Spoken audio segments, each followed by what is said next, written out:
নমস্কাৰ এনিভাৰ 24 চাই থকা প্ৰতিজন দৰ্শক মই স্বাগতম জনাইছোঁ। মই এতিয়া উপস্থিত নামনি অসমৰ বাণিজ্যিক প্ৰধান চহৰ হাউলি আৰু হাউলিৰ যিহেতু ৰাস মন্দিৰৰ বাকৰিত মই এতিয়া উপস্থিত যিহেতু ইয়াত 7 দিনীয়াকৈ আচলতে যি বিহুৰ কৰ্মশালা আয়োজন কৰা হৈছে আৰু যিহেতু হাউলি ডিজিটেলৰ সহযোগত ইয়াত কৰ্মশালা আয়োজন কৰা হৈছে আৰু যিহেতু ডিউআই আচলতে বিহুৰাণী মুনুকন গগৈ আচলতে ইয়াতে কিছুদিন আগত আচলতে প্ৰশিক্ষণ দি কৈছে আৰু এই ক্ষেত্ৰত নামনি অসমৰ বিহু বুলি ক'লে আচলতে এজন দাদা আছে, তেওঁৰ কথা সকলোৱে চিনাকি এখন মুখ আৰু মই তেওঁৰ সৈতে পোনে পোনে কথা পাতিবৰ চেষ্টা কৰিম। কি ক'ব সকলোৱে চিনাকি এখন মুখ নামনি অসমৰ? হয়, ভবা নাছিলোঁ। আমি যেতিয়া সৰু আছিলোঁ তেতিয়াৰ পৰা যেতিয়া কান্ধত ঢোলটো লৈছিলোঁ আৰু কেতিয়াও ভবা নাছিলোঁ যে এনেকুৱাকৈ নামনি অসমৰ গোটেই সকলোৱে চিনি পাব বা উজনি অসমৰো চিনি পাব বা বিভিন্ন সন্থাৰ লগত বিভিন্ন বিহুৰ সময়ত আমি বিহুৰ কামবিলাক কৰি যাম ভবা নাছিলোঁ। কিন্তু আমাৰ লাহে লাহে অনুক্ৰমে হৈ গৈছে আৰু এইখিনিয়ে আমাৰ প্ৰেৰণা। এইখিনি প্ৰেৰণাখিনিকে লৈ আগবাঢ়ি আছোঁ। যিহেতু বিহু বুলি ক'লে বিহু এফাকিটো নিশ্চয় হ'ব লাগে, কি গান শুনাব? ধৰিবা ঢোল ধৰিবা পাপুৱা।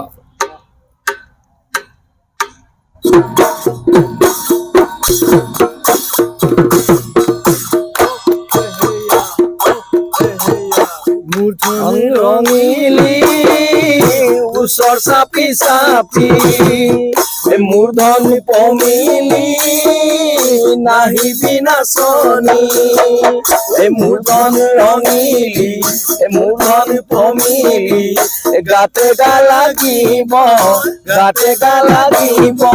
চাবা মূৰ্ধন ৰঙিলি গাতে গা লাগিলে মূৰ্ধন পমিলি সোণালী যৌৱন মূৰ্ধন ৰঙিলি মূৰ্ধন পমিলি মুকুতা হৰিব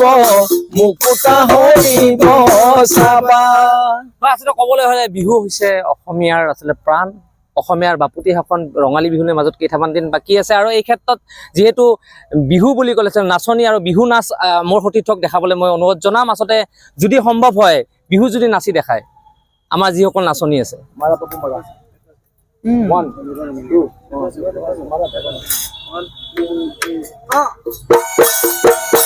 এনেকৈ যি নাচনীসকলে বিহু নাচি আছে আচলতে ঢোলৰ চেৱত তেওঁলোকৰ প্ৰদৰ্শন চলিছে আৰু মোৰ কেমেৰা সহযোগী দেখাই আছে ইয়াৰে পৰিৱেশ। আৰু এয়া হৈছে হাউলি ৰাস মন্দিৰৰ বাকৰি আৰু এই বাকৰিত আচলতে এনেকৈ 7 দিনীয়া কাৰ্যসূচীৰে বিহুৰ প্ৰশিক্ষণ চলি আছে, বিহুৰ কৰ্মশালা চলি আছে।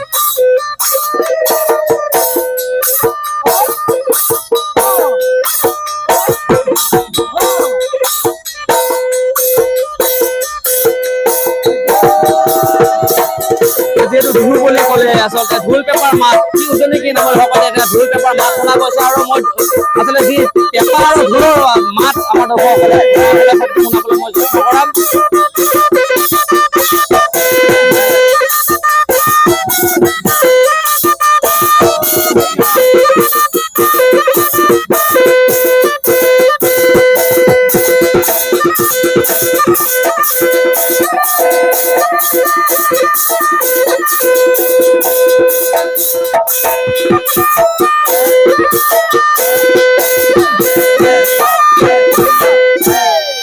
হয়, বিহু হৈছে আচলতে অসমীয়াৰ স্বাভিমান আৰু বিহু লৈ ৰঙালী বিহুলৈ মাজত মাথো কেইটামান দিন বাকী আছে আৰু এনেকৈ আচলতে হাউলিৰ যি ৰাস মন্দিৰৰ বাকৰিত আচলতে এনেকৈ যি বিহুৰ কৰ্মশালা 7 দিনীয়া কাৰ্যসূচীৰে আচলতে আয়োজন কৰিছে আজি অন্তিমটো দিন আৰু এনেকৈ দেখা গৈছে ইয়াতে আচলতে নাচনীসকলে আচলতে ইয়াতে প্ৰশিক্ষণ লোৱা দেখা পোৱা গৈছে। মোৰ কেমেৰা সহযোগীৰ সৈতে মই কৌশিক দাস, এনিভাৰ 24।